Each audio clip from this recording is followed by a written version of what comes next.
In a speech on internet freedom earlier today, Secretary of State Hillary Clinton said the U.S. has asked China to look into recent cyber intrusions reported by Google. She also said this.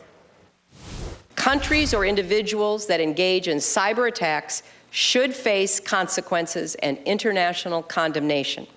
In an internet-connected world, an attack on one nation's networks can be an attack on all. Joining me now is Erik Syverson. He's internet law attorney, and Peter Navarro, University of California business professor, CNBC contributor, and author of The Coming China Wars. Mr. Syverson, I'll start with you. Secretary of State Clinton said basically that we should take some action, but how do you take action given the U.S. relationship with China and the amount of our debt that they buy? They're our banker, basically.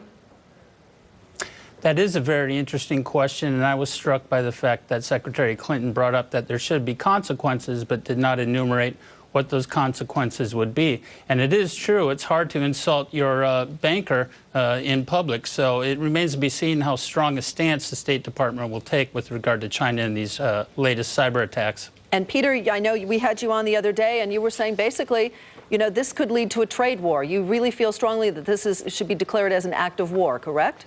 I do, and Sue, let's look at the facts here. I mean, I think, first of all, the American media and Clinton is missing the bigger story here. Everybody talks about Google and censorship. This was basically a dangerous escalation of China's long-standing industrial espionage into cyberspace. Fact, China hacks the Defense Department's computers and the Pentagon. Fact, China has now hacked American business enterprises. They went after 30 other corporations, including Dow, Northrop Grumman, Juniper. They were after trade secrets and technology. And the question is, are we going to trade with a country that basically is hacking our networks like that? These are covert acts of war. They need a very sharp response, Dennis. They need trade sanctions when they hack American enterprises, and when they hack our Defense Department, Dennis, that's serious. Right. In fact, we're going to take a break here and go to breaking news. We got Jim Goldman in Silicon Valley. Jim? Yeah, Dennis, we've been talking about Google and this hacking thing. Microsoft now is confirming that a patch, a critical patch, security patch, is now available and will be automatically uploaded to computers running Explorer and the responsible software for all of this automatically through Windows Update.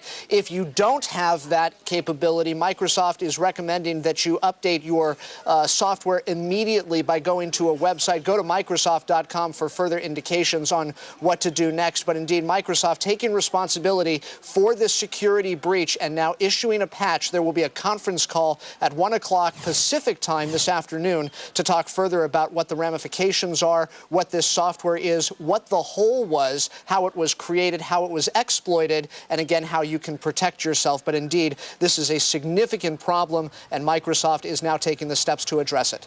Guys? Tyler, you had a question. I was going to ask you, Jim, so Google and others were the target, but Microsoft is saying they were the enabler?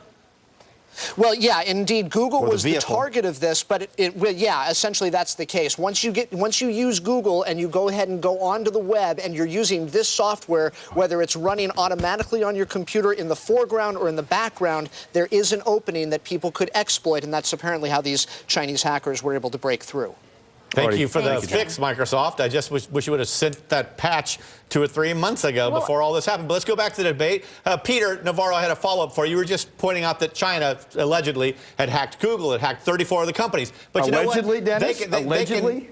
They can hack those same companies, whether the companies are in China or not, Peter. Doesn't China's Great Wall of oppression crumble the more we engage the country and invest there and do business there? That's pretty funny, Dennis. I mean,